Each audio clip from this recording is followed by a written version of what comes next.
আল্লাহর নবী রহমতের নবীকে উহুদ পাহাড় ডাক দিয়ে বলতেছে, নবী গো, আমার মাঝে আপনি আশ্রয় নেন, আমার ভিতরে আপনি লুকায় পড়েন। নবীজিকে উহুদ পাহাড় আল্লাহ নবীকে লুকায় রাখলো। উহুদ পাহাড়টা যেই জায়গা ফেটে গেল, ওই ফাটা জায়গা আজও স্মৃতি হয়ে আছে, যেখানে আল্লাহর নবী যা লুকাইছিলেন। মক্কার আপন মানুষগুলি আমার আপনার নবীকে তারা জন্মভূমিতে থাকতে দেয় নাই রে যুবক। নবীর জন্মভূমিতে কারা থাকতে নবীকে দিল না? কয় আপন মানুষগুলা নবীকে জন্মভূমিতে থাকতে দিল না। মনে বড় ব্যথা, বড় কষ্ট নিয়ে আল্লাহর নবী মদিনায় হিজরত করলেন। মদিনার মানুষ নবীকে সুস্বাগতম জানাইল। আউস এবং খাজরাজ বড় বড় দুই গোত্রের মানুষ, অধিকাংশ মানুষ তারা কালেমা পড়ে মুসলমান হলো। আল্লাহর নবী কত সুন্দর ভাবে মদিনা রাষ্ট্র পরিচালনা করতেছেন। মদিনার সনদ দিয়া নবী জানাইতেছেন, দেশের স্বার্থে আমাদের ধর্মের পরিচয় বড় নয়, দেশের স্বার্থে আমরা সবাই এক। দেশের স্বার্থে দুশ্মনের দ্বারা যদি আমার দেশ আক্রান্ত হয়, তখন কে ইহুদি, কে খ্রিস্টান, কে মুসলমান, এই জিনিসটা তখন দেখব না। আমরা দেশের জন্য সবাই এক হয়ে যুদ্ধ করব।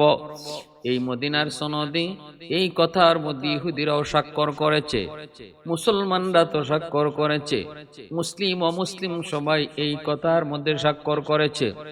আল্লাহর নবী রহমতের নবী মায়ার নবীর উপর যখন মক্কার আবু সুফিয়ানের নেতৃত্বে তৃতীয় হিজরিতে মদিনায় হামলা হয়, উহুদ যুদ্ধ যখন শুরু হবে, আল্লাহর নবী সাহাবায়ে কেরাম রাদিয়াল্লাহু তাআলা আনহুম তাদেরকে নিয়ে নবীজি উহুদের যুদ্ধে তিনি বের হয়েছেন মাত্র 1000, দুশমন হলো 3000। বদরে মুসলমানদের হাতে শোচনীয় ভাবে কাফিররা পরাজিত হবার পর আবু জাহেল, উতবা, সাইবা, উমাইয়া ইবনে খালফ, বড় বড় লিডার গুলি বদরে খতম। এরপরে মক্কার কাফিরদের লিডারি গ্রহণ করে আবু সুফিয়ানের হাতে নেতৃত্ব আসে।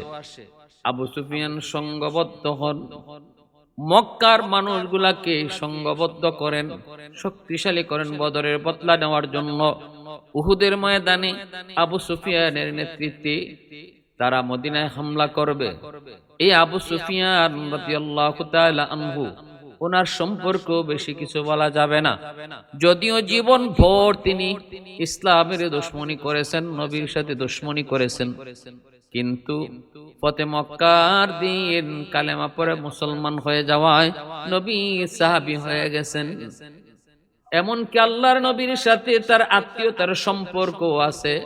নবীজি তার কলিজার টুকরা মেয়ে উম্মে হাবিবা রাদিয়াল্লাহু তাআলা আনহাকে বিয়ে করেছেন। এজন্য নবীজি আবু সুফিয়ানের জামাতা, আর নবীজির শ্বশুর হলেন আবু সুফিয়ান। আবু সুফিয়ান যখন মদিনায় হামলা করেন, তখন মদিনার ভিতর যে ইহুদিরা ছিল, এই ইহুদিদের মধ্যে বনু কুরাইজা গোত্রের এক ইহুদি লিডার, সে তার দলদেরকে বলতেছে, আমরা তো চুক্তি করেছি মুহাম্মদের সাথে, এটা শুধু সাময়িক জানমালের জন্য, জানমাল রক্ষা পাওয়ার জন্য, কিন্তু সুযোগ বুঝে আমরা চুক্তি মানি না, চুক্তি আমরা মানব না। এখন সুযোগ এসেছে চুক্তি ভঙ্গ করার।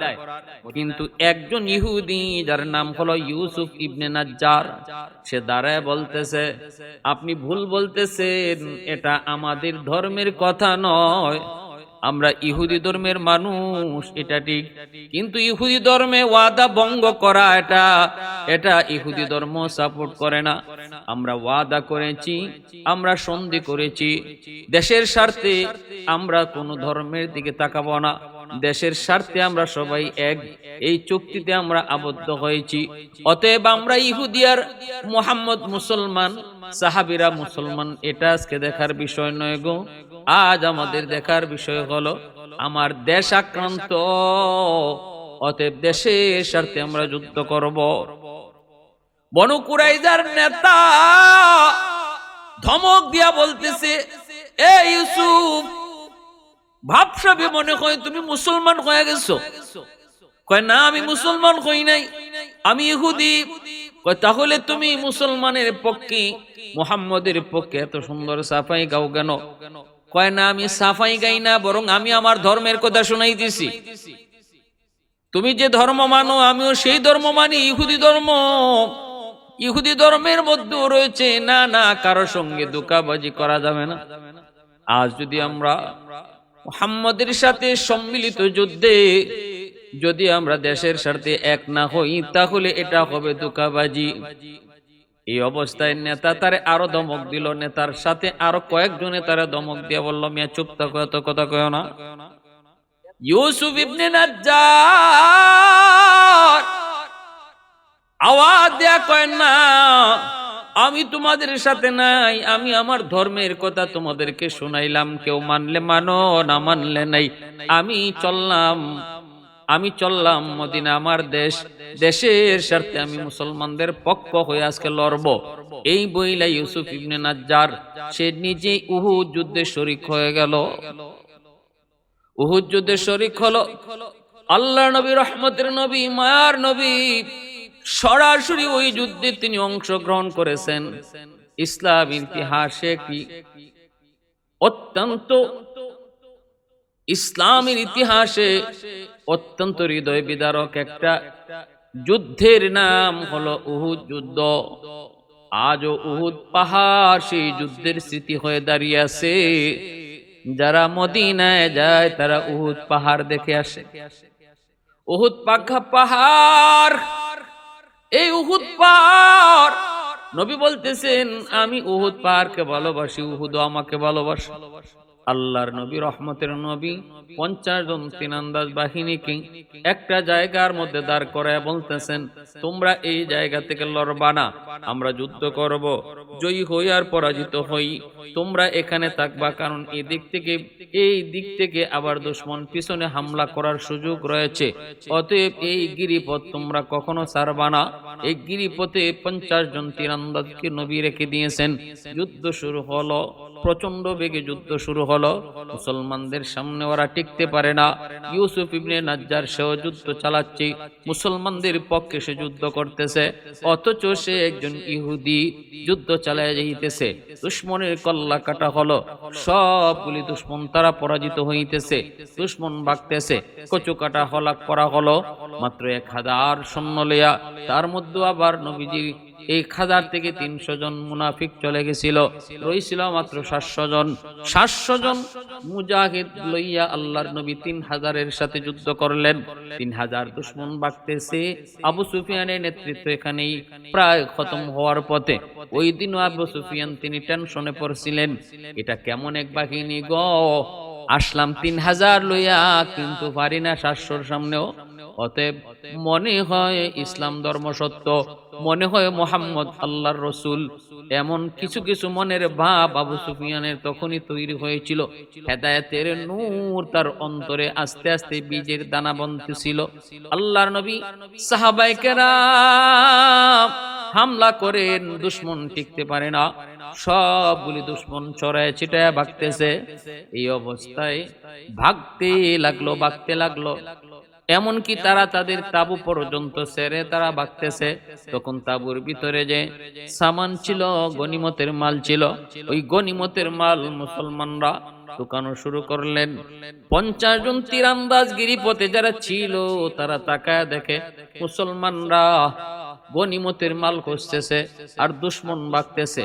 তখনই 50 জনের ভিতরে কিছু লোভ আইলো, আমরা এখানে এখন আর দাঁড়ায় কি দেখি, আমরাও যে গনিমতের মাল সংগ্রহ করি, মুসলমানরা তো জয়লাভ করেই ফেলেছে।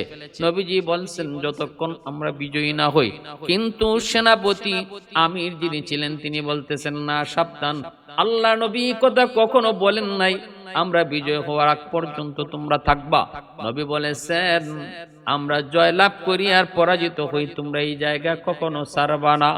কিন্তু না, সবাই আমিরের কথাকে তারা মানলো না। তারা কয় না, এখন এখানে থাকা অনর্থক, এখানে থাকার কোনো দরকার নাই, মুসলমানরা তো জয়লাভ করেই ফেলেছে, এখন গনিমতের মাল সংগ্রহ করি। লোভ ভিতরে চলে আসলো, তারা আমির সাহেবকে রেখেই চলে আসছে।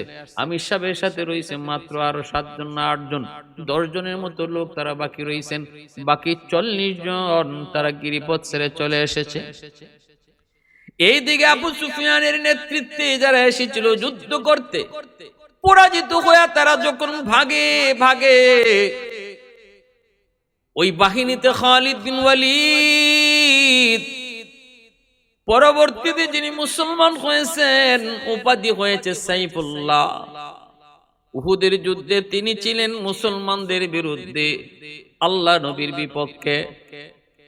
এমনকি আবু জাহেলের সন্তান ইকরামা রাদিয়াল্লাহু তাআলা আনহু, তিনিও বদর যুদ্ধে মুসলমানদের বিপক্ষে। দুজন বীর বাহাদুর, দুজন কঠিন বীর বাহাদুর, অনেক বড় যুদ্ধাবাজ। খালিদ বিন ওয়ালিদ তাকে যখন দেখলেন গিরিপথের ওই পথে, সরু রাস্তা যেটা পিছন দিকে গিরিপথ, ওখানে 50 জন তীরন্দাজ দেখা যায় না, মাত্র কয়েকজন দাঁড়াই রয়েছে। খালিদ বিন ওয়ালিদ সাথে সাথে সিদ্ধান্ত নিয়ে নিলেন, একটা বাহিনী লইয়া চলো আমরা পিছন দিক থেকে মুসলমানকে হামলা করি। যেই 10 জন দাঁড়ায় আছে এদেরকে আমরা তীর মেরে মেরে ফেলবো, এরা টিকতে পারবে না। যেমন কথা তেমন কাজ, খালিদ বিন ওয়ালিদ চালায় দিলেন, ঘোড়া চালায় দিলেন, ঘোড়া চালায় দিলেন। মুহূর্তের ভিতরে এই 10 জনকে তারা শহীদ করে ফেলেছে। পিছন দিক থেকে মুসলমানদেরকে হামলা করেছে, মুসলমান তো তাদেরকে ভাগাইতেছে। পিছন থেকে খালিদ বিন ওয়ালিদের বাহিনী মুসলমানদেরকে হামলা করেছে।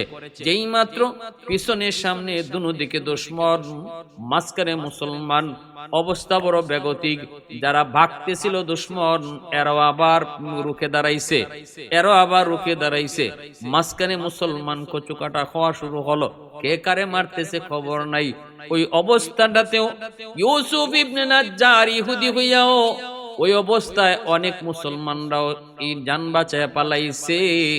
কিন্তু ইহুদি হয়েও ইউসুফ ইবনে নাজ্জার সেই কঠিন মুহূর্তেও তিনি জান বাঁচাইয়া পালান নাই, বরং নিজে যুদ্ধ করে করে তিনি মারা গেছেন। এখানেই তিনি জীবন দিছেন, দেশের জন্য জীবন দিছেন। অন্তরে ঈমান ছিল না, আমাদের দৃষ্টিতে এসে তিনি ইহুদি অবস্থায় মারা গেছেন। বাকিটা আল্লাহ জানেন মৌতের আগে তিনি কোন হালতে ছিলেন। তবে আমরা দেখতেছি জীবনটা পর্যন্ত দিল। অনেকে ইহুদের ময়দান থেকে পালাইছে, ইহুদি হয়েও ইউসুফ ইবনে নাজ্জার তিনি পালান নাই, যুদ্ধ করে করে শেষ নিষ্ঠা ত্যাগ করেছেন। আল্লাহ নবী রহমতের নবী দুনিয়ায় নাই। এই ঘটনা, এই আওয়াজটা রটাই দিল শয়তানের দল, মুসলমানরা দিশে হারা হয়ে পড়ছে। তারপরে আল্লাহ পাক রব্বুল আলামিনের পক্ষ থেকে সাহায্য। আল্লাহ নবী রহমতের নবীকে উহুদ পাহাড় ডাক দিয়ে বলতেছে, নবী গো, আমার মাঝে আপনি আশ্রয় নেন, আমার ভিতরে আপনি লুকায় পড়েন। নবীজিকে উহুদ পাহাড় আল্লাহ নবীকে লুকায় রাখলো। উহুদ পাহাড়টা যেই জায়গা ফেটে গেল, ওই ফাটা জায়গা আজও স্মৃতি হয়ে আছে, যেখানে আল্লাহর নবী যা লুকাইছিলেন। নিচ থেকে বোঝা যায় না এখানে একজন মানুষ লুকানো আছে। এটা আগে থেকেই ফাটা ছিল না গো। মায়ার নবীকে লুকায় রাখার জন্য উহুদ পাহাড় নিজে ওই সময়ে ফাটল সৃষ্টি হয়েছিল। আজও যারা মদিনায় যায়, উহুদ পাহাড় দেখতে যায়, তারা ওই গর্তের ভিতরে ঢুকে, ওই ফাটলটার ভিতরে ঢুকে। এখানে একজন মানুষ অনায়াসে লুকাইতে পারে, টের পাওয়া যায় না।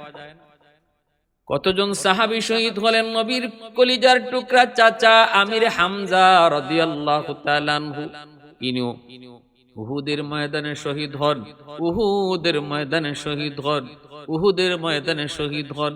ভাইরা বন্ধুরা, জন্য বলতেছিলাম, একজন ইহুদি হইয়া ইউসুফ ইবনে নাজ্জার উহুদের ময়দানে শুধুমাত্র আল্লাহর নবীর সাথে চুক্তি করা, এই চুক্তি লঙ্ঘন হবে, এজন্য চুক্তি রক্ষার স্বার্থে যুদ্ধে শরীক হয় এবং শেষ নিঃশ্বাস ত্যাগ করা পর্যন্ত যুদ্ধ চালায়া যায়। আল্লাহর নবীর সাহাবী হযরত আলী রাদিয়াল্লাহু তাআলা আনহু, তিনি কুফার বাজারে হাঁটতেছেন, দেখেন ইহুদির তার গায়ের মধ্যে একটা লৌহ বর্ম। আলী রাদিয়াল্লাহু তাআলা খলিফাতুল মুসলিমিন, তিনি লৌহ বর্মটা দেখে চিনে ফেলছেন। তিনি বলতেছেন, এই লৌহ বর্মটা তো আমার, সিফফিন যুদ্ধে আমি হারাইছি, হয় তুমি এই বর্ম কই পাইছো? ইহুদি বলতেছে, না, এটা আমার। আলী রাদিয়াল্লাহু তাআলা আনহু বলেন, আমার। ইহুদি বলতেছে, আমার। এই অবস্থায় বর্মটা কার, কে, কিভাবে ফয়সালা হবে? চলো কাজীর দরবারে। বিচারকের কাছে আসলে পড়ে আমিরুল মুমিনিন খলিফাতুল মুসলিমিন হযরত আলী উনি বিচার দায়ের করছেন ওনার অধীনস্থ কর্মচারী বিচারকের কাছে। শুনেন, ইসলামে কি পরিমাণ, কেমন রাজত্ব শিখায়, ইসলামে কি ইনসাফ শিখায়, ইসলামে কি দেশ পরিচালনা করার নিয়ম শিখায়। আলী রাদিয়াল্লাহু তাআলা একজন প্রেসিডেন্ট হইয়া উনি একটা মামলা কাজীর কাছে, বিচারকের কাছে নিয়ে হাজির হয়েছেন। কি কথা কন নাই, আরে বেটা আমি প্রেসিডেন্ট, আমি প্রধানমন্ত্রী, এখানে আবার জজের সামনে গিয়ে আমি আবার কি কথা কইমু? মামলা আমি যেরকম হইতে এটাই, জি না, এটা ইসলামের নীতি না, ইসলামের আদর্শ না। আলী রাদিয়াল্লাহু তাআলা কাজীর কাছে গিয়া বলছেন যে বর্মটা আমার। ইহুদি বলতেছে, জি না জাহাপনা, বর্মটা আমার। এখন বিচারক বলতেছে, জাহাপনা আপনি খলিফা হতে পারেন, আমির হতে পারেন, বর্মটা যে আপনার দাবি করতেছেন এর পক্ষে প্রমাণ কি? প্রমাণ দেন। আলী রাদিয়াল্লাহু তাআলা আনহু বলেন, আমার গোলাম এর পক্ষে সাক্ষী, আমার গোলাম জানে এই বর্মটা আমার। কাজী সাহেব কয়, আমিরুল মুমিনিন মাপ চাই, মাপ চাই, মাপ চাই। কখনো গোলামের সাক্ষী গ্রহণযোগ্য নয়, অন্য কোন সাক্ষী থাকলে আনেন।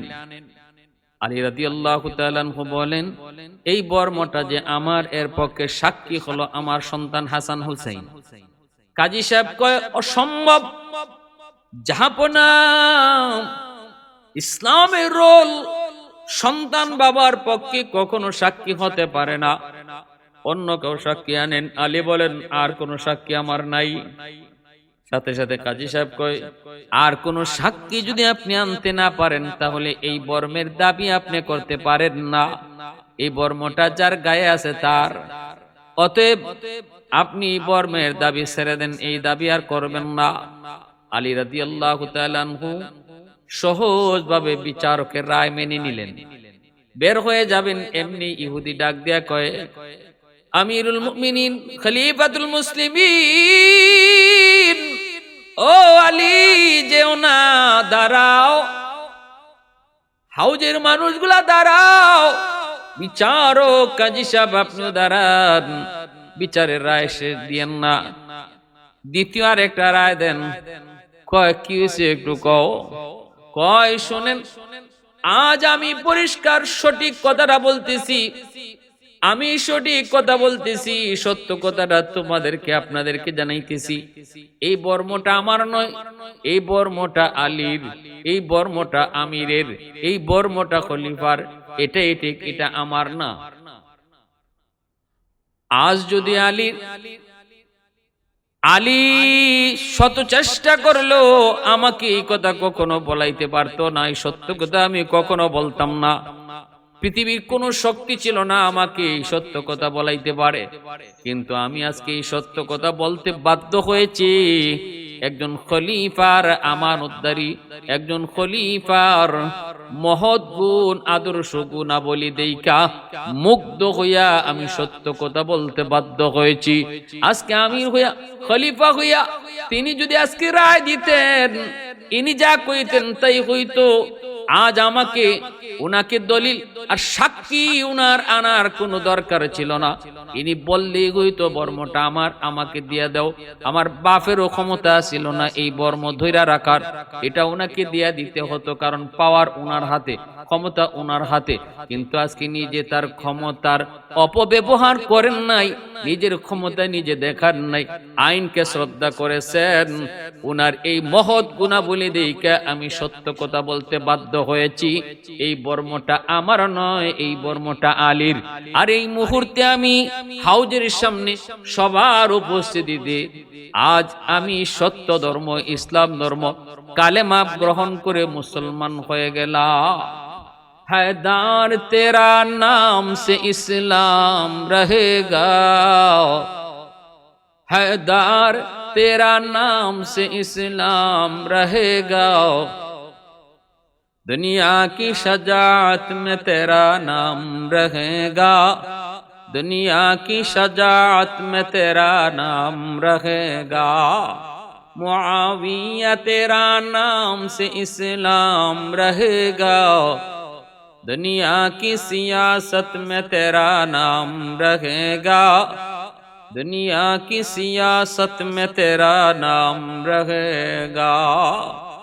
এজন্য বলতেছিলাম, হ্যাঁ, সততার উপরে শক্তি নেই, সকল শক্তি পরাজিত হয় সততার সামনে।